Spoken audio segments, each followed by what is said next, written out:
নমস্কাৰ সকলোকে। প্ৰথমে খোৱাৰ পৰাই আৰম্ভ কৰিছোঁ। ৰুটি আৰু আলু ভাজি খালোঁ। তাৰপিছতে এয়া অকণমানি ভণ্টি এজনী আহিলে দেখিলেনে, তাই ইমান যে মৰম লগা দেখিলে। তাইৰ লগত অলপ সময় খেলিলোঁ।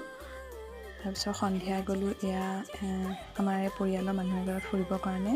এয়া ভণ্টিয়ে মানে মাহী ভণ্টিয়ে আমাৰ মেণ্ডেলা আৰ্ট কৰে আৰু বহুত ধুনীয়া ধুনীয়া দেখিছে ডৰিমন ইমান ধুনীয়াকৈ যে আঁকি থৈছে। তাই বহুত ধুনীয়াকৈ ড্ৰয়িং কৰি তাই টেবুলৰ ফ্ৰণ্টত এনেদৰে লগাই থৈছে। তাকে বোলো অলপ ভিডিঅ' কৰি দেখালোঁ আপোনালোকক।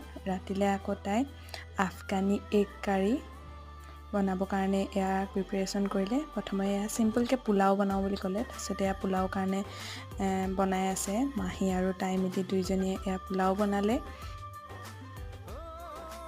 ভণ্টি আৰু মই এয়া মানে পূৰা খাম বুলিয়ে পাকঘৰতে ৰৈ আছোঁ আৰু আজি টেষ্টি খানা খাম বুলিয়ে।